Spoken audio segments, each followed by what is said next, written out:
বন্ধুরা, আপনাদের সাথে শেয়ার করছি মোচার ঘন্ট। প্রথমে আমি 5 ফোড়ন, তেজপাতা, শুকনো লঙ্কা ফোড়ন দিয়েছি।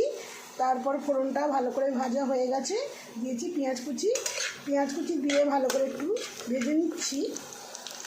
পেঁয়াজ ভাজার পর দিয়ে দিচ্ছি ছোলার আলু, কাঁচা ছোলার আলুটা ভালো করে ভেজে নিচ্ছি। আলু আর ছোলাটা এখন ভাজা হয়ে গেছে। এরপর দিয়ে দিচ্ছি কেটে রাখা মোচার আলুটা আরও কিছুক্ষণ ভেজে নিচ্ছি। এরপর একে একে মশলাগুলো দিয়ে দিচ্ছি গ্রেট করে রাখা আদা।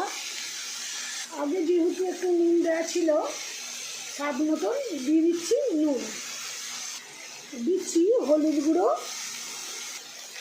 জিরে গুঁড়ো, আর দিচ্ছি লঙ্কা গুঁড়ো, আর দিচ্ছি একটা টমেটো। সব কিছু মশলার উপকরণ ভালো করে কষে নেব মোচা আর আলুর সাথে, মতন জল। এরপর মোচার ঘন্টার মধ্যে সামান্য একটু মিষ্টি দিয়ে দিচ্ছি যাতে স্বাদটা ভালো হয়। পরিমাণ মতন চিনি দিলাম। এরপর 10 মিনিট ঢাকা দিয়ে রান্না করে নেব। 10 মিনিট পর ঢাকা খুলে ফিরত এলাম। এখন সব কিছু উপকরণ ভালো করে সেদ্ধ হয়ে গেছে। সব শেষে সানরাইসের গরম মশলা গুঁড়ো দিয়ে দিচ্ছি পরিমাণ মতন,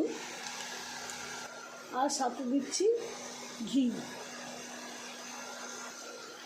কিছুক্ষণ নাড়াচাড়া করে নামিয়ে নেব। এখন আমাদের মোচার ঘন্ট রেডি হয়ে গেছে। রেসিপি যদি ভালো লাগে লাইক, শেয়ার, কমেন্ট করে দেবেন। ধন্যবাদ।